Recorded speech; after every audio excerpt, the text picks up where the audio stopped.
And this time, I'm actually multicasting to multiple platforms, so every stream gets a little bit better. So we're on YouTube, Facebook, Periscope, and Twitch. Periscope is Twitter.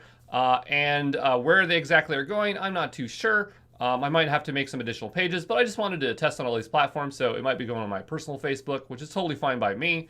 And it might be going to my personal Twitch account.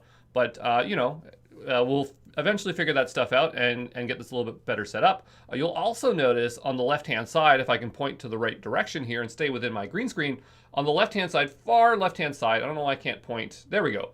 On the left-hand side there, you're going to see that black box. That is for comments that are coming in from all the social media systems. So if you comment on any of those platforms, I should see your comments, and I got another screen set up here, so you can definitely interact with me in real time. Again, the whole purpose of doing live streams is to have interactive components. What is the point of a live stream if you're just watching a video? You could just put it on YouTube, right? So, hopefully, you can interact with me and we can have a great time here. Today's live stream is just about AWS Amplify. I really haven't played around with it too much. I've made a few apps before it months and months ago. I want to get a better experience in it, and so I don't really have a very serious objective here for this live stream, and it's going to be definitely messy watching me go through this, but I figured let's just go play around for about, I don't know, 30 minutes, and see what we can do. So here I'm in a new AWS account called the dev.cloud. It's kind of a little pet project of mine, and I'm thinking about building it using AWS Amplify. And so to get started, we're going to need a developer environment. And so the first thing I'm going to do is make my way over to Cloud9. Cloud9 is my favorite place to work in the cloud. All right, so we'll type in Cloud9. If you've never heard of it, it is an IDE. So if you ever use something like a Visual Studio Code, you can think of it like that, but it's in the cloud. And you can actually launch Visual Studio Code as a cloud IDE, but it's kind of a pain, and so I just find Cloud9 a lot more reliable, even though it's not as feature-rich as Visual Studio Code. It gets the job done. I'm just going to type dev-n for developer environment, and this is what I'm going to use. You should not use the root account. I just did not have time to set up a sub-account, so for the time being, I'm just going to use root, but please do not shame me for doing so. I know I'm not supposed to, but I'm going to do it anyway. And so we're going to choose a new EC2 instance. We're going to use a T2 micro. That should be extremely powerful enough and is part of the free tier. Not that I have any free tier credits or usage left, but I definitely have some AWS credits, so it's not going to be too bad spend there. We have the choice between Amazon Linux, Ubuntu Server 18.04 LTS. I always go Amazon Linux. Amazon Linux is no longer supported, so I really would like to see Amazon Linux 2 here. Unfortunately, Amazon Linux 2 doesn't have a bunch of pre-installed stuff on it, so it's hard to say what to do here. But, for the time being, I'm just going to stick with Amazon Linux because that's what I'm familiar with. We're going to hit Next. And we're going to have a review here and then hit Create Environment. And as this environment's creating, this is spinning up a real EC2 instance, so it does take time. I'm going to see if my stream is actually working because I have no idea. I'm going to make my way over to Twitch, and I'm definitely live streaming. So it's looking good here. I'm just hearing my voice double, so I can't figure it out. And so I'm just going to send a link to Bako. Bako's here monitoring for me. He's also on the ExamPro team. And I just want to see if he can comment on this live stream. Okay. I do have Twitch open here, but yeah, we are just waiting for this Cloud9 environment to spin up. Again, it takes whatever time it takes to actually spin up an EC2 instance, which is about, I don't know, 5 minutes. So, it's not super exciting. And we'll see if we get any comments. Actually, I think I can comment myself. So I'm going to give it a go myself, just because I'm super excited. Hey, Andrew, you are the best live stream programmer ever. Is it okay if I endorse myself?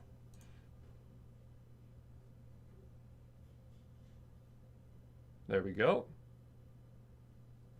And it doesn't show up on the right-hand side. So, I am monitoring the streams in a few things. Oh, yeah, there is. So there we go. So, I am able to comment, but I'm really excited to see the first comment in that chat box on the left-hand side. So hopefully, and Bako, you're supposed to be commenting. So hopefully Bako's going to comment soon. But let's just continue on here. So here I'm in Cloud 9, and we want to get, oh, I do not have my screen all the way, no, is it all the way full? Because I'm seeing, oops, I just hit full screen, oops, whoops.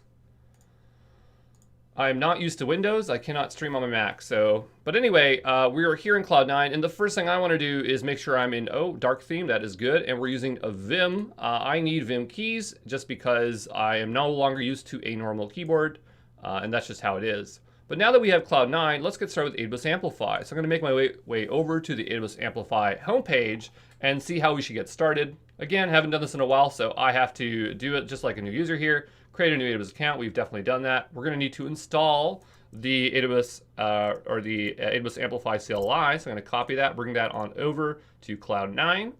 And what we're going to do is just make sure we have Node installed. So I'm going to do node-v 10.19.0. That's pretty recent. That's pretty good for me. There we go. So I finally saw a comment from Bako there. So his alias is Ainsley, I don't know why. Oh, Alejandro has made it in, so thank you for visiting, and I appreciate the robots. And so let's just go ahead here and proceed to install AWS Amplify. And by the way, if anybody knows more than I do about AWS Amplify, please help me out here, because I really don't know what I'm doing.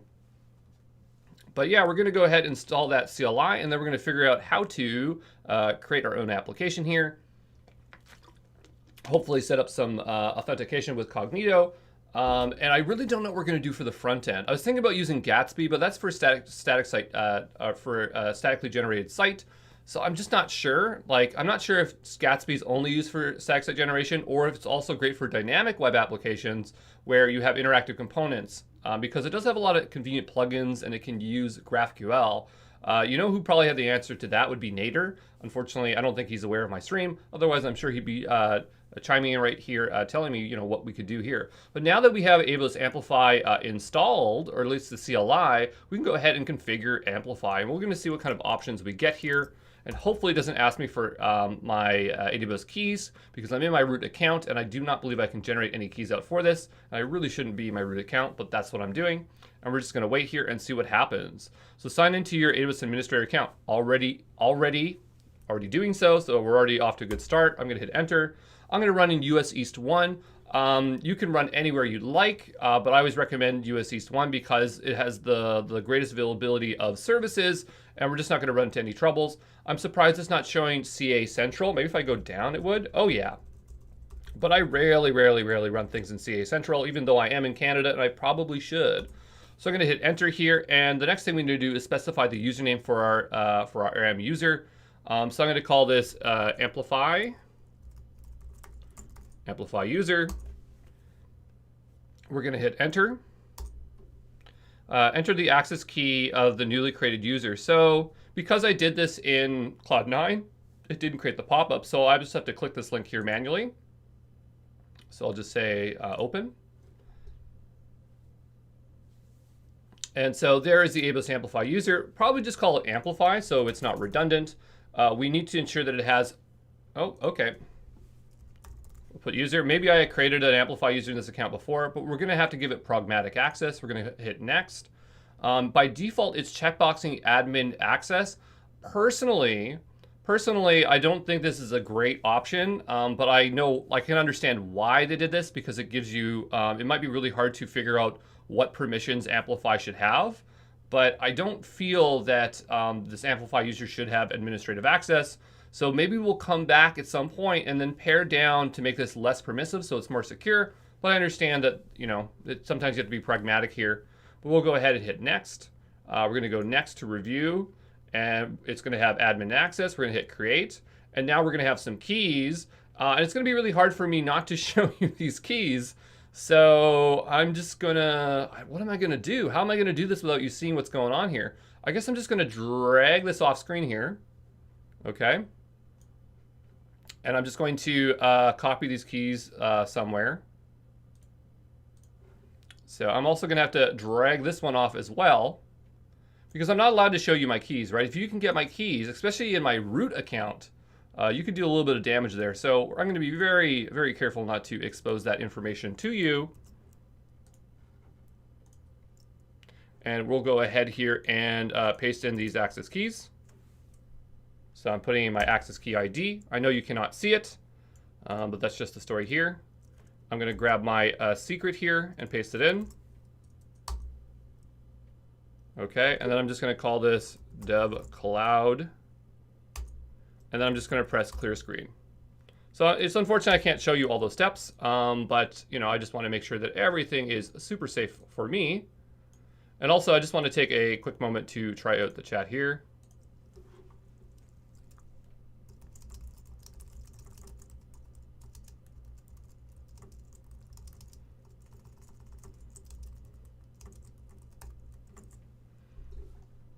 And I'm just going to go ahead here and paste on that. And so, you know, I'm just making a call out for Nader. If Nader's around, I know it's a Sunday, so it's not going to be jumping in my live stream on Sunday here.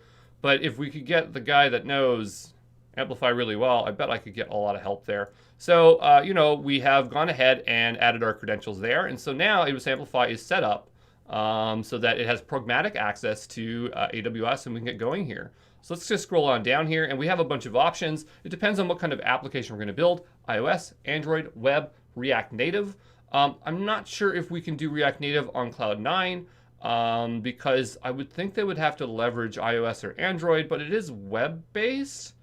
And if we did React Native, that would be useful. But for the time being, I'm just going to go web. Okay, so I really haven't decided what my front end is going to be yet. And we're going to make our way through here and see what we have here. And so we can create ourselves a new application. So that's what I'm going to go ahead and do here. Okay. And so create a new plain JavaScript ES 2015 app with Webpack with the following commands create here. So I guess that's fine. I thought there was I'm pretty sure there's a console that will set stuff up for you here. So what I'm going to do is write AWS Amplify. That's what it is, right? Or maybe it's Amplify. There we go. And we're just going to take a look here at what it can do. And I'm just going to go back. Whoa, I really hate these bars here. I'm not used to them. I want to get rid of it, but I don't know how. And I don't see here it running the AWS Amplify init command. So maybe this is all a manual setup. It's way, way down here for the back, for the setup here. So I think what we're looking at here is a very simple front-end page. And yeah, that's a great idea. We'll just build out a simple page here, and then we'll replace it with what we actually want after the fact. So I'm going to go ahead and make a new directory.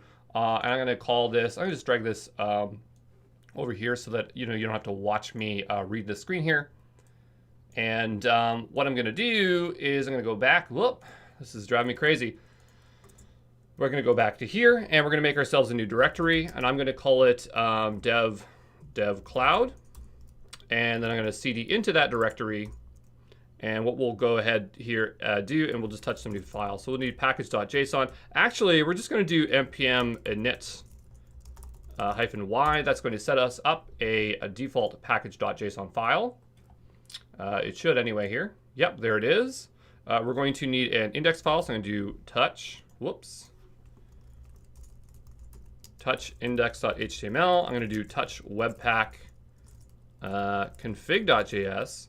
And we're going to also, I guess we need a source directory, so we'll do touch, mkdir src, and then we will do touch src app.js. And I'm totally aware that I spelt config incorrectly. I will adjust that here in a moment. So just right click here. I believe we can rename things here. I'm very much out of my element not being on my Mac. And so we have a basis of an application up here. So we have this app.js, that's going to be our JavaScript, our index page, package.json, and we'll have to configure Webpack. And so what we'll do is make our way over to package.json, and we are going to probably need a start script here. And so I will go ahead and provide one. And we're going to do a Webpack end Webpack dev server mode development. Yep, that's all we need for that one. I do not need test. We will get rid of that fellow there. And what we'll do is we will add in Webpack. So now we have a way of building Webpack. Whoops. I keep on hitting my Mac keyboards here. And so that looks good. We are going to need a few dependencies such as Webpack So I'm going to go ahead and install that there. So we'll do npm install. I think you can do multi-line. So we could do webpack, webpack CLI, copy webpack plugin. And then we need webpack dev server. Again, this is in instructions. I really don't know if you need all these things. Seems like a considerable amount of things. I would not generally install these things. And we'll go ahead and install. And I guess you can provide multiple packages on one line. I don't know if this font is large enough. I wonder if I can increase it, because it is teeny tiny. We will go to, how do we make this fella bigger? Terminal, terminal, terminal. Do you see anything that says terminal? I'm looking for it. Theme, no. Experimental, no. User interface. That sounds promising. Terminal, there we go. Oh yeah. There we go. That's way better. So now we can actually see what we're doing. And then for the actual interface, can we also enlarge the font here in our editor? Let's see here. Is this going bigger? There we go. I think that's a lot better. I'm just going to take a look here. Yeah, I guess I can make it a little bit bigger, I suppose. There we are. And so we'll just work with this until I'm too frustrated because the screen is too large. But what we'll do, and I might just make myself a little bit smaller here. Let's shrink on down here. There we go. I'm a lot smaller now. And I think this is going to be a lot easier. So we've installed these things. And so the next thing we need to go ahead and do is do an npm install. So that is what I'm going to do. And that should install those libraries. I mean, I guess they already are installed, but I'm just following the tutorial a little bit, or kind of. And now we're going to need an index HTML page here. They already have a bunch of code for us, so I'm going to go ahead and do that a copy. And we will go ahead and paste that in. Yeah, we're allowed to copy and paste from the clipboard. Very simple HTML page here. And we'll save that, and then we probably will have a webpack config, and we definitely do. And we will make our way over to that file, paste that in. Oh, doesn't want to copy. And so now we have a webpack file, and we can do npm start. Okay, and so we have a bundle that started, and I'm pretty sure it said on port 80. Was it 80? 80, 80,000. We will just scroll that up there. So now that I made that font too large, I can't see what's going on. User interface, terminal, and we will just pump that down just a little bit. 8080. Okay, great. So now that we have 8080, doesn't necessarily mean that we can actually see the browser. So what I'm going to need to do is open up a port for Cloud9 so I can see what's going on. So what I'm going to do is let's go ahead here and make a new tab, make our way over to AWS, and we are going to just sign into the console. We're already signed in. And I'm going to make my way over to EC2. And we will go to instances. And we should have a running instance. It loves to put you in Ohio. I can't stand this because I'm always running North Virginia. I think it's just the first time you ever log in. It will set you to the destination closest to you. And so now we are in North Virginia, which is US East 1. We have a instance running here. And so what we need is that IP address. So if we grab that IP address and we just open up a new link here and we go ahead and paste that fella in here and do 8080, this isn't going to do us any good, right? Because we've yet to open up that port. So what you want to do is go on the left-hand side here, click on the security group, and we are going to look at what ports are open.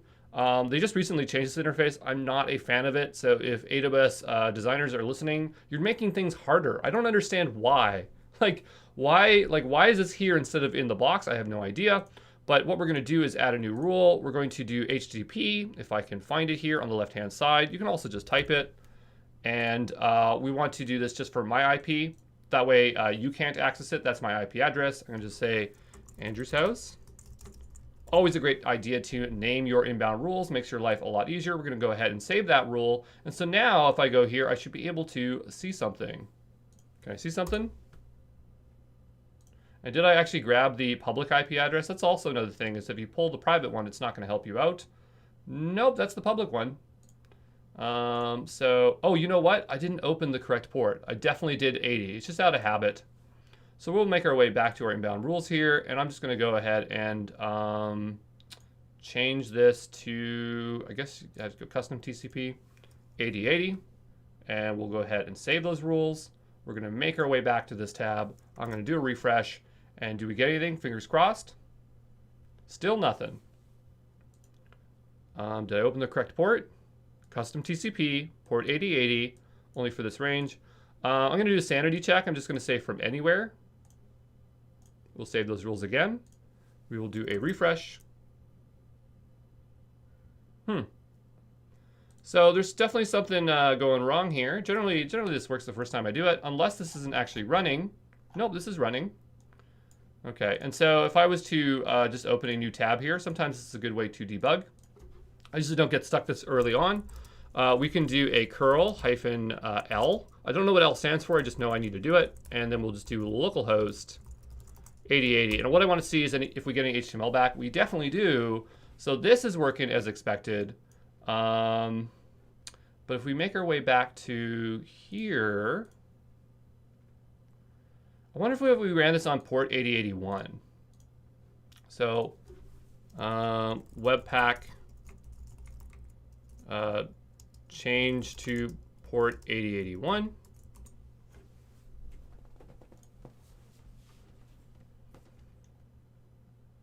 Port 8080.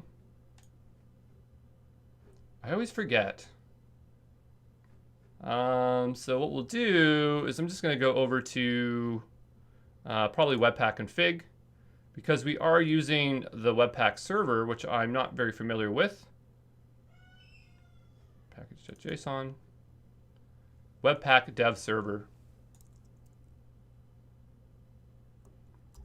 And we'll look at how to change. Oh, this is it. It's dev server right here. So how do we change the port? Because I have a strong feeling if we run this on port 8081, it would work as expected. A really easy way we could test is with HTTP server. So that's a really useful tool. I'm just going to do npm install HTTP server -g. And then what I'm going to do is I'm just going to make a new folder here. We'll call it test. And I'm just going to cd into that folder. And what we'll go ahead and do is just run, we'll make a new file here, touch index.html, and we'll just put something in here.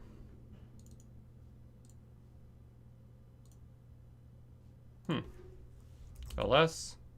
I'm going to also install the Cloud9 CLI. This thing is really useful for opening files. I just can't seem to find this file here, so I'm just going to go ahead and type in c9 index.html, and then we will type in testing 1, 2, 3. Oops. We'll go ahead and save that. Just making sure I don't have a test within a test. There's that file. Now I can see it. Okay, and so if I want to run this here with HTTP server, I just run an HTTP server. It's already in use. I'm going to say port 8081. Okay. I'm going to make my way back to the console. I thought it was 8080, but we'll just do a sanity check and just make sure. And we'll go ahead, and it looks like we have one for both. So we'll just go here and do 8081. Andrew's house. And for the time being, I'm going to just expose this to the internet. So anywhere, we're going to hit save. I'm going to make my way back here. I'm going to give this a refresh. I'm going to try 8081. There we go. So I can't remember if you're just not allowed to do 8080, so that's totally fine. So I'm going to go ahead here and remove these ports here. And we're going to leave 8081 here. And I'm going to lock it on down to just my IP address. We don't need this one here. We just need the one. And we'll go ahead here and save. And so now that we've done that little sanity check, I'm going to stop this HTTP server here. We're going to make our way back to this one. And we're going to need to figure out how to change this to run on port 8081. We already used the port 8080 by default. What's the problem with etc.? So there must be some simple solution for us to get this to run on port 8081. Mm-hmm.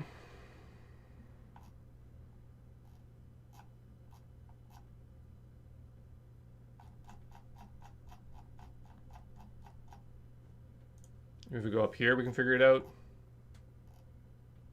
It is getting hot in here, so I'm taking off my sweater here.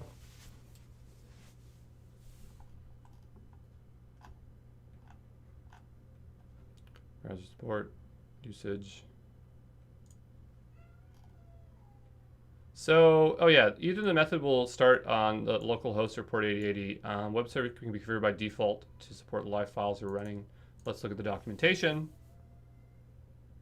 So there it is. It suggests here under dev server we can do it that way. So that's, I guess, how we're going to go ahead and do it. I'm going to make my way back to my webpack.config.json. And we have dev server right here, so that's pretty darn easy. So we'll do port 8081. I'm going to go ahead and save that file. And now that we have port 8081, what we'll do is we'll go ahead and restart the server. And so let's see if we have an error here. Well, we definitely do, but what's the issue? Unexpected, I forgot the colon. Hit start. And so now this should be starting on port 8081. If we make our way over to our page here and do a refresh, we should now have the AWS Amplify test page. It still doesn't like what we're doing. Oh, it's doing a refresh here on its own. Nope. And this started on 8081, right? Yeah, it's on 8081. So now if I go to curl, I'm just going to do a curl test.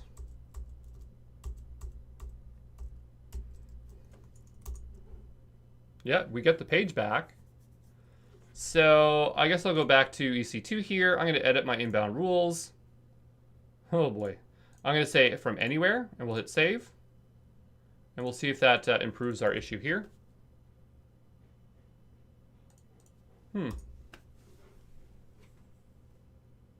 What is going on? I feel like I'm crazy here today. Is this using the correct protocol here?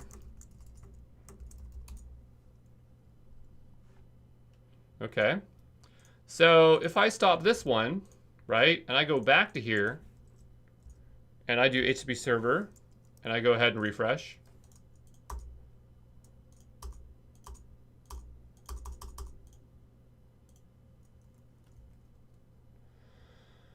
Oh boy, sometimes these pages get cached, so just to do a sanity check, what I'm going to do is I'm going to pop this out here. And this is why it's hard to get started with these technologies. It's like, if you can't work your way through the instructions through these common use cases, you're never going to get started. I'm going to just disable the cache here, and I'm just going to give this a hard refresh.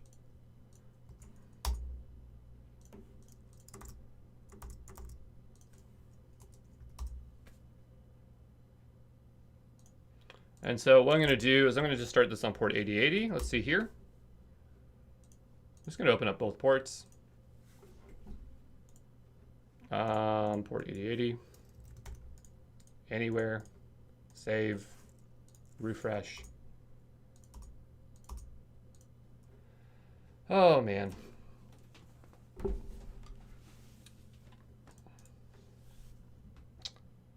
$8081, $8081. I'm just going to redelete these here. 8080. Anywhere. I feel like I can just, I can't remember if it's 8081. How do I do port ranges? I don't know because they changed the interface and now it looks a bit different, so I'm confused.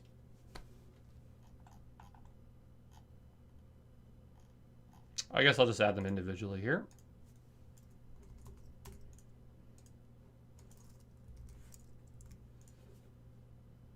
Anywhere, anywhere. We'll hit save rules again. We'll make our way back to here. Give this a hard refresh. So we definitely had a test page working here. All I can think of is like maybe I have the IP address wrong.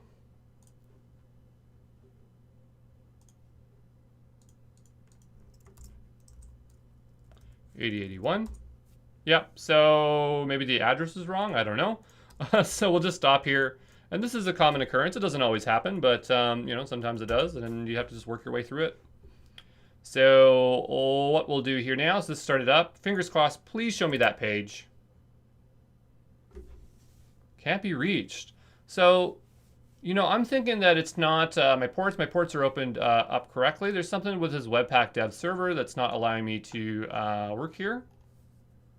I'm just not sure as to what's wrong with it.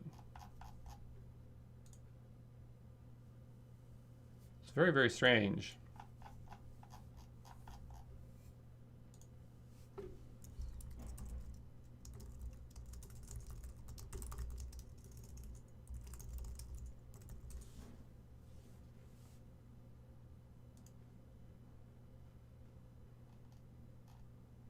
I wonder if we have to run it on 0.0.0.0/0.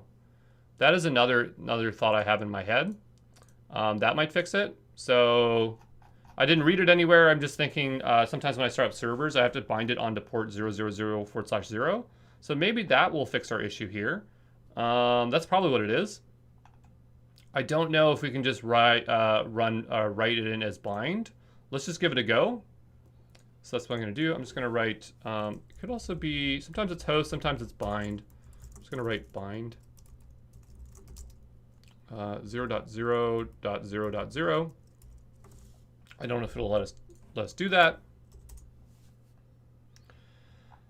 Nope, doesn't know what that is, doesn't like numbers. I'll give it as a string.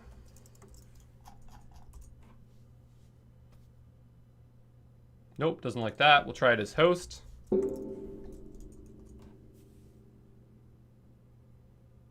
Yep, okay, so look, now it says 0.0.0/8081. Fingers crossed. There you go. So sometimes you just got to use your brain and figure that stuff out. But anyway, so now we have that test page there, and we can actually proceed to building out the back end. So if I make my way back over to here, we have npm start, and now we need to do AWS or Amplify init. So I'm just going to copy that there. Bring this fella back over to the screen here. Go back to Cloud9. And we're going to do, we're just going to kill that there, type in clear, and we'll do Amplify init. And this is going to provide us with a lot of options here. What do you want to call this project? Dev cloud is fine by me. Enter a name for the environment. This could be production, I suppose.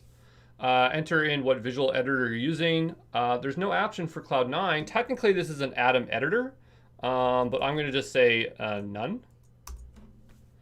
Choose your type of app that you're building. It is JavaScript for the time being. What JavaScript framework are you planning on using? I don't know, because I really, really like Mythrol. But you know, I know a lot of people are more familiar with React and React Native. So I'm gonna just say none for the time being. And we're going to choose our source path. It's already set as source here, so it should be in the correct place here. Choose your distribution path. This seems fine to me. Choose your build command. I'm not sure what to put in here, so I will just proceed with that. Your start command, that seems fine by me as well. Using default provider, AWS CloudFormation, that's great by me. Is it running? Yeah, it is. Do you want to use an AWS profile? Yes. And we want to use dev.cloud. We can choose from other ones. There's only one. And now it's going to start initializing that back end. It should start asking us something. So here we have CloudFormation, and it's off to the races, setting some stuff up. If you're curious what's going on in the back end, I bet we can make our way over to CloudFormation to see what it's doing. And so here we have a create in progress. You can see that I was playing around with some other stuff before, but I'm going to go ahead here and open this up, and we're going to just take a look at what it's trying to create. So here we can see it's creating some authentication roles. It's creating a deployment bucket, so it has to put that code somewhere, I suppose. We'll go look at resources. So currently we have a deployment bucket, an auth role, an auth role. Not sure how long this is going to take to initially create here. Oh, I think it's already done. Sometimes I think it's not done because it says create in progress, but then the statuses are up here. So we'll make our way back to Cloud9. It is definitely done. And so now we can go ahead and start adding things to the back end. Before we go ahead and do that, I'm just going to type in amplify status to see what kind of options we have here. And currently there's nothing here because we have nothing, which makes total sense. So I'm just going to scroll on down here, and it's time to go ahead and add an API. So I'm going to type in amplify add API.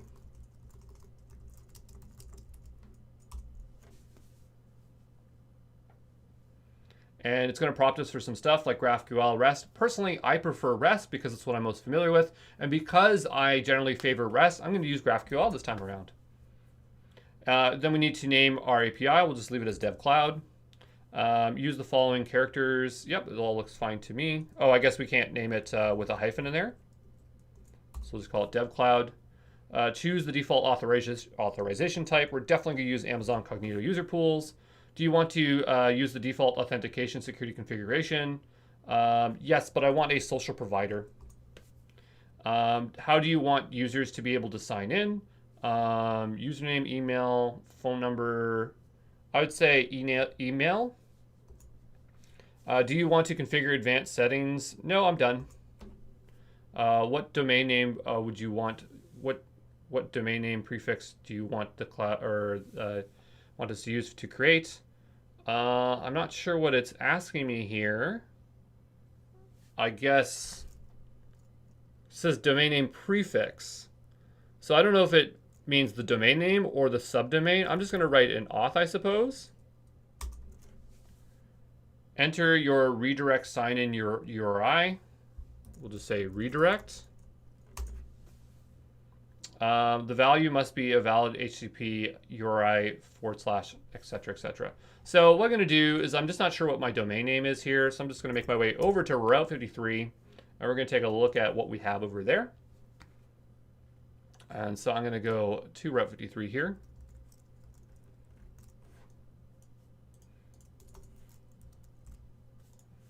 And we're going to take a little peruse here. I only have one domain in here.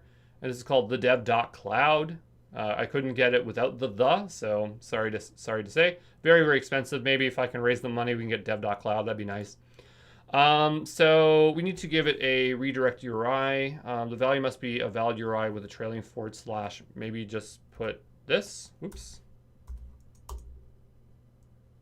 HTTPS must be used instead of HTTP if you're using localhost. Must be used instead of HTTP if you're using localhost. Okay, so we'll do HTTPS dev.cloud or the dev.cloud. Enter your redirect sign-in URL. The question is like, is it the sign-in URL where it's supposed to go, like the home page, or is it going to be a sub address? So I don't really know. So I'm just going to type in redirect. Oh man. Okay, fine. Do you want to use another redirect sign-in? No.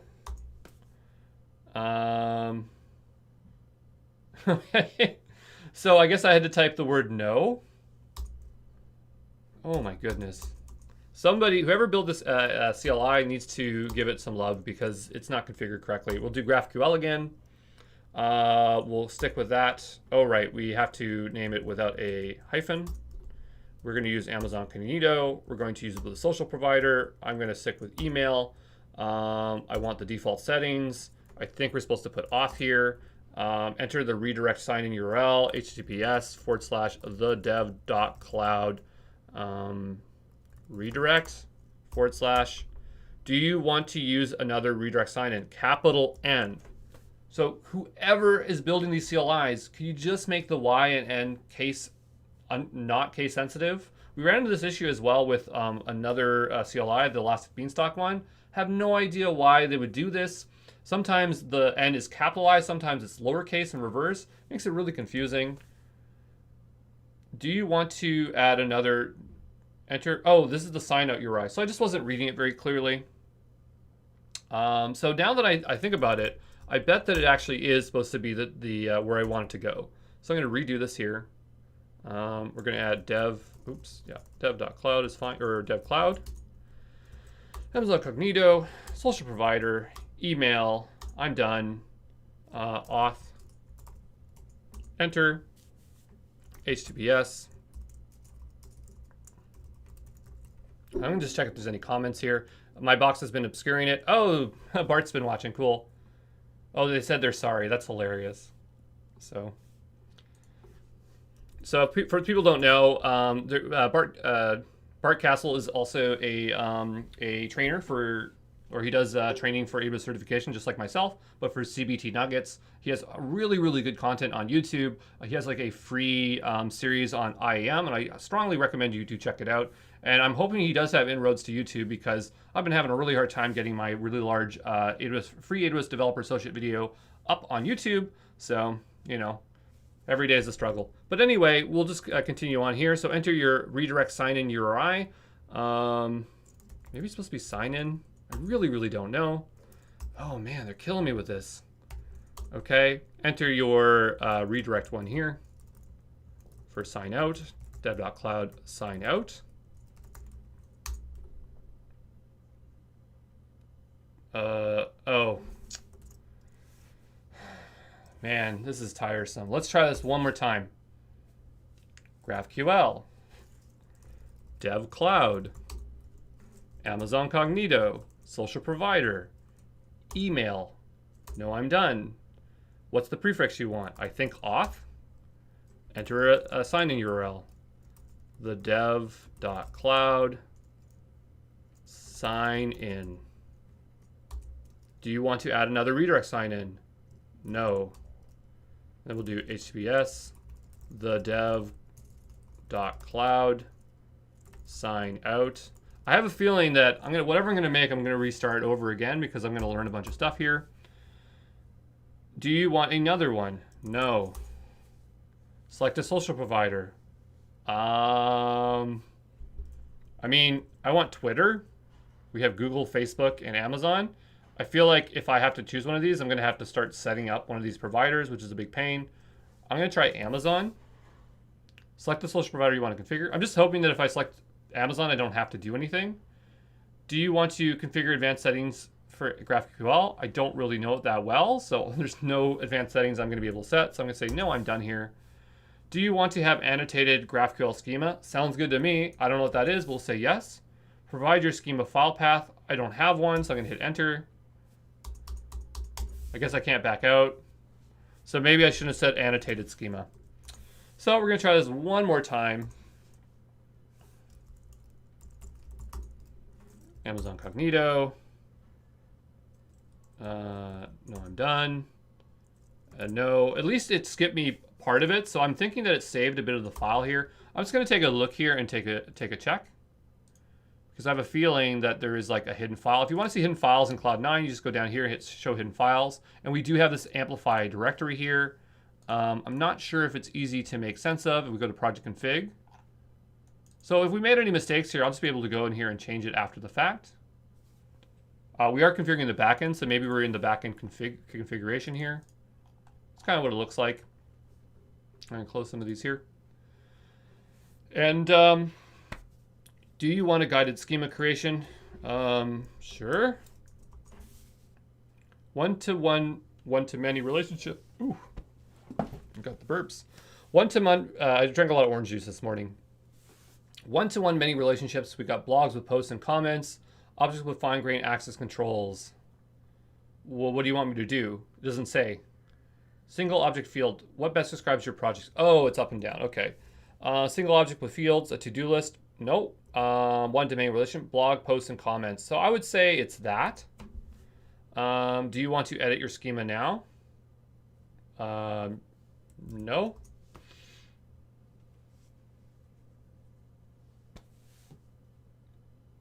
Okay, and we have an error.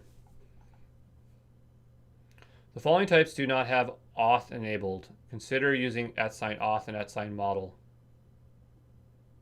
Okay. What does that mean? ID field is not a type of string. There was an error adding the API resource.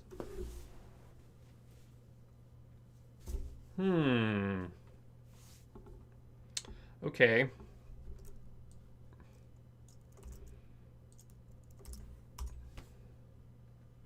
GraphQL transform. The GraphQL transform provides a simple to use abstraction that helps, etc., etc. Oh, here we are, auth. So secondary indexes created the key directive can be used to resolve connections when connecting relationships between tables.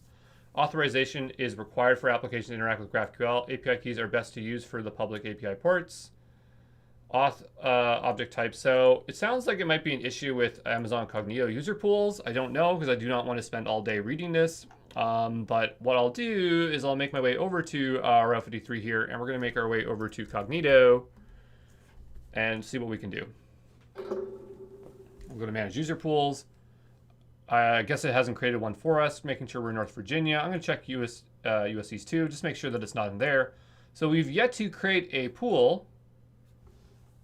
But it doesn't show up. So maybe we need some kind of advanced configuration for this. It says, so I'm not really sure. The following types do not have auth enabled. Consider using auth. And it's really, if you're wondering why I'm like rubbing my nose every 2 seconds, it's because of COVID, you know, self-isolation, not opening the windows, a lot of dry air in here. The following types do not have the auth enabled. I know I'm reading this over and over again, but sometimes it helps me. ID field is not type of string. So I'm not really sure what I'm supposed to do at this point. So let's make our way over to our old friend Google and see if they can tell us anything. We're not using Visual Studio Code, but I'm sure the issue is always the same thing.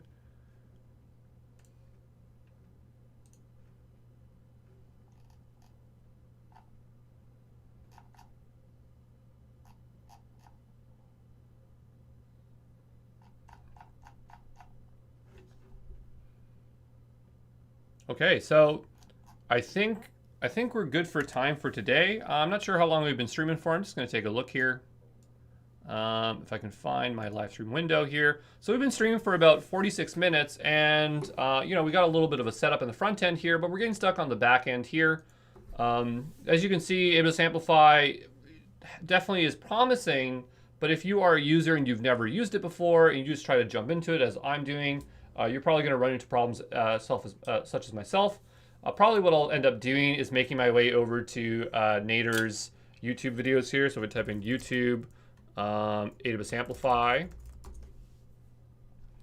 and I'm going to type in, I think it's Dabbit 3.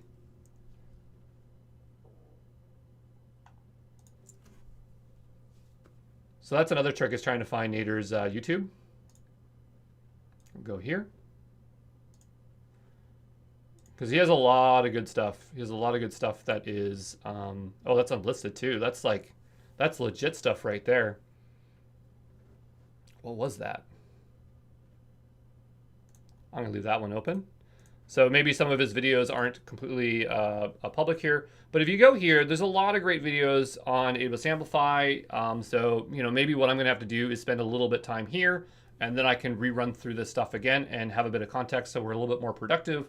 But, you know, again, as I said, you know, AWS Amplify is not something you can just simply jump into. I do believe that it is worth the effort here because it will set up all these services, but you do have to buy into this full system here. I think we're good for the time today.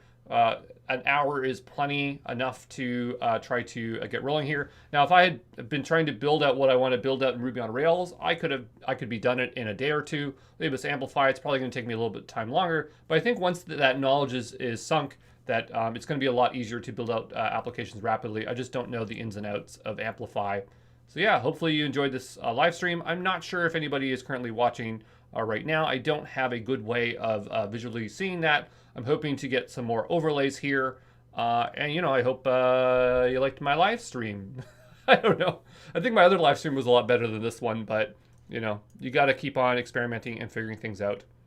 But, yeah, I will see you later. And now I just have to figure out how to kill the stream.